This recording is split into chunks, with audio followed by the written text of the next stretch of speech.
ఉల్లిపాయ మునక్కాయ కూర ఉంటే చాలు అన్నంలోకి అద్దిరిపోతుంది. ముందుగా లేతగా ఉండే 2 ములక్కాడలు ఇలా కట్ చేసుకొని నీళ్ళల్లో వేసుకోవాలి. స్టవ్ మీద కడాయి పెట్టుకొని 3 లేదా 4 టేబుల్ స్పూన్ల ఆయిల్ వేసుకోండి. ఆయిల్ హీట్ అయిన తర్వాత 1 టీ స్పూన్ జీలకర్ర, ఇంకా 1.5 కప్పు సన్నగా కట్ చేసుకున్న ఉల్లిపాయలు వేసుకోవాలి. ఉల్లిపాయలు త్వరగా మగ్గడం కోసం కొద్దిగా ఉప్పు వేసుకొని నూనెలో ఉల్లిపాయలు వేయించండి. ఇలా ఉల్లిపాయలు మగ్గిన తర్వాత 1 టీ స్పూన్ అల్లం వెల్లుల్లి, 2-3 పచ్చిమిరపకాయలు, కొద్దిగా కరివేపాకు వేసుకొని కలపండి.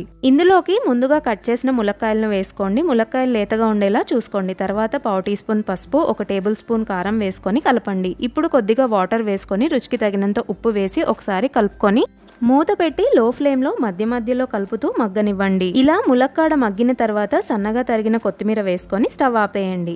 అంతే అండి, వేడివేడి అన్నంలో తిన్నారు అంటే మాటలుండవు, అంత రుచిగా ఉంటుంది.